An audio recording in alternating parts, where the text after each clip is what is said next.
Hello, my name is Linda Wang, and today I will be presenting a section from the book Organizational Communication, A Critical Approach, published in 2012 by Sage Publications and written by Dennis K. Mumby.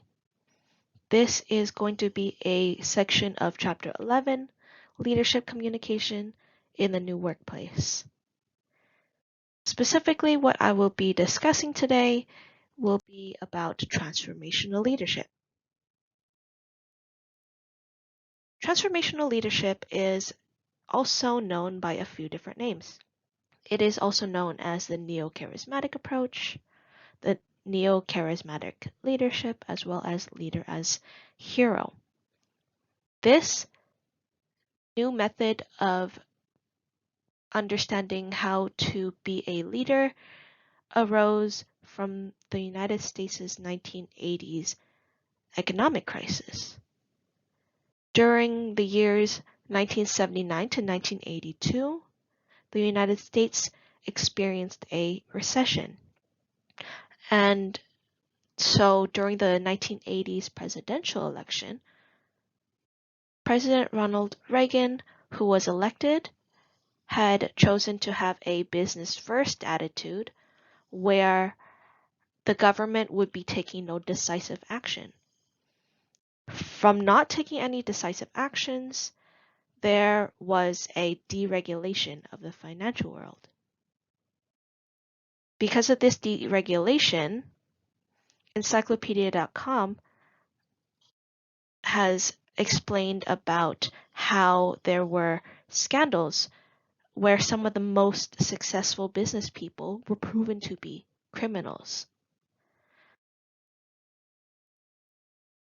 Transformational leadership arose where now the focus would be taken off of the single leader, and instead this approach encourages employees themselves to be leaders. So before there was transformational leadership, there was traditional leadership. In this specific leadership style, the followers themselves were left out of the equation. Instead, it was focusing more on the specifics of the leaders themselves.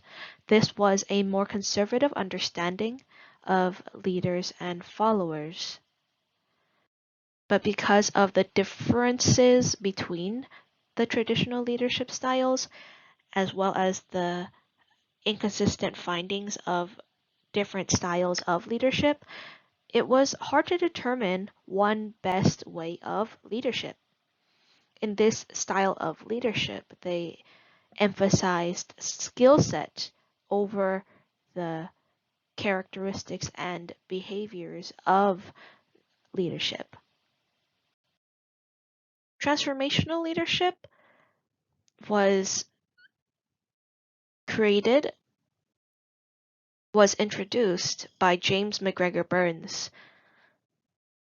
He is known as the father of transformational theories and had received multiple educational awards, such as his Bachelor's of Arts from Williams College, his PhD in political science from Harvard, and he also attended the London School of Economics. He is known as a pioneer in the study of leadership because in 1978 he published his book Leadership, which had distinguished between the previously understood transactional leadership and the new transformational leadership. If we take a look at the years, you'll notice that this is right before the recession. So right before all of the problems occurred in the United States. So what he had explained the difference. Transactional leadership was something developed by Max Weber in 1947, where there was an exchange between the leaders and workers, where goods and recognition or pay are exchanged for work. In this type of leadership, obeying instructions is a primary goal of the followers. This can also be seen as a more managerial worldview, where the managers themselves are the ones who set expectations and goals, and rewards and punishments are seen as motivation. So contrasting this leader and worker perspective is the transformational leadership, where it is the leaders and followers. The leaders and followers are bound together for a higher moral purpose of bettering themselves through working together. So instead of a more transactional exchange between the two, instead the two are working together for something more than themselves. In this type of leadership, the leaders raise their followers' aspirations. So the followers themselves are acting beyond their own self-interests. So as a way to understand transformational leadership transforms others. The leaders develop and empower their followers to become leaders themselves. So in his book, Leadership,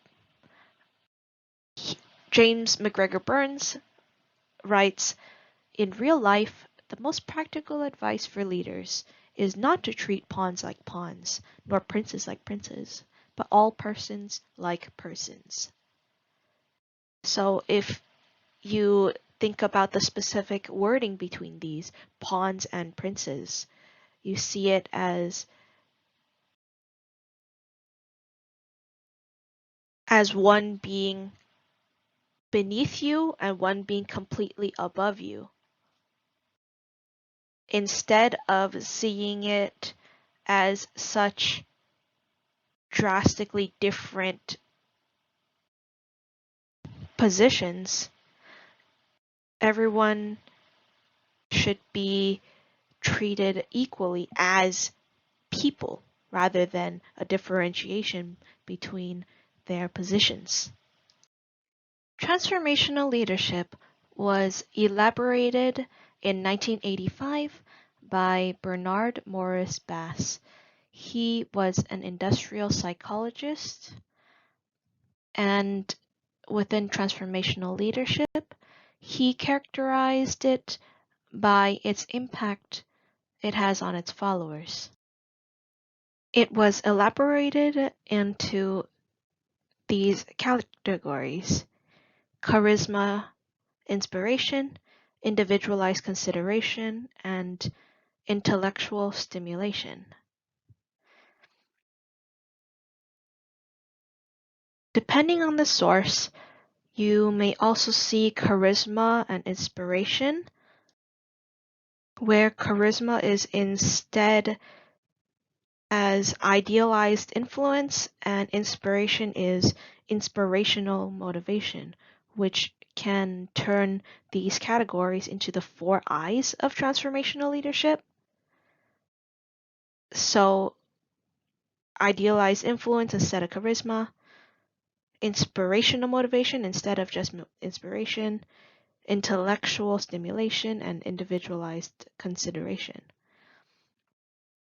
But here in this book, we'll be talking about it as charisma inspiration. Here, the leader themselves has personal charisma and they're able to command attention. Like this, the leader is able to inspire their followers.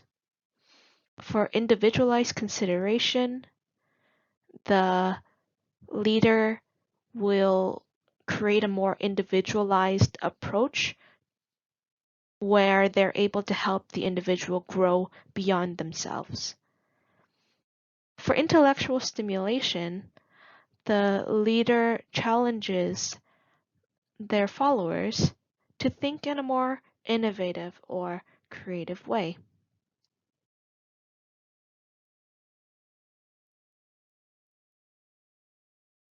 So, what are some companies, some individuals who are known for using transformational leadership in their companies? One that I commonly have found is Steve Jobs in Apple.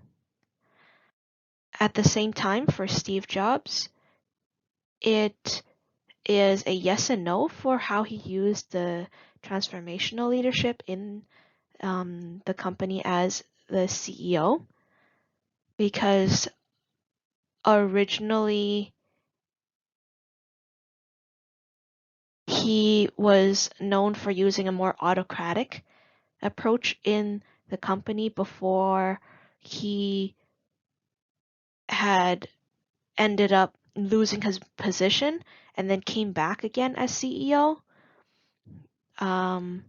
where he ended up using more of the transformational leadership.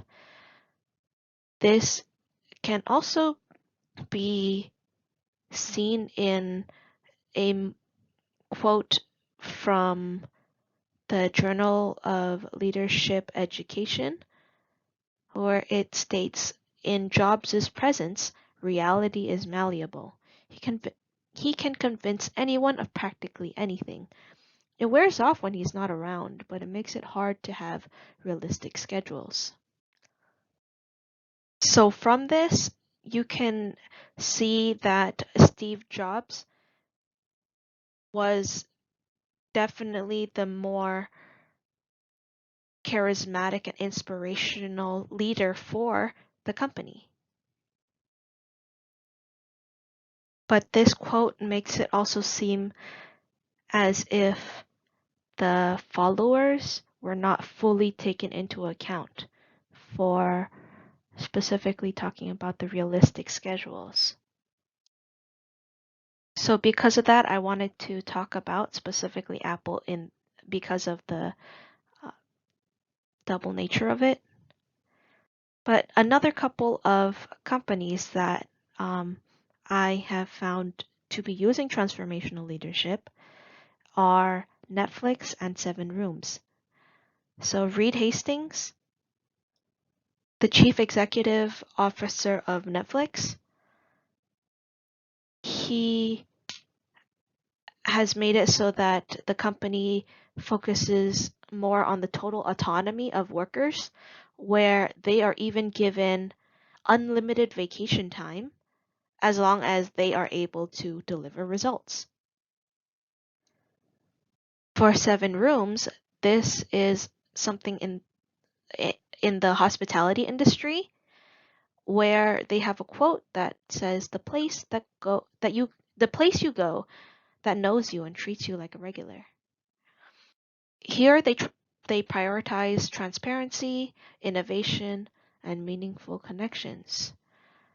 And the really amazing thing is that every new hire here gets 2 weeks of paid time off and health insurance coverage even before they start the first day with the company. So to recap, Steve Jobs of Apple was known for his charismatic approach to leadership, as well as inspirational motivation, while for Netflix and Seven Rooms, they also use intellectual stimulation and individualized consideration for their employees. So thank you very much today for your time and attention. These are the references that I used in my presentation today. I hope my presentation today was useful in understanding more about transformational leadership.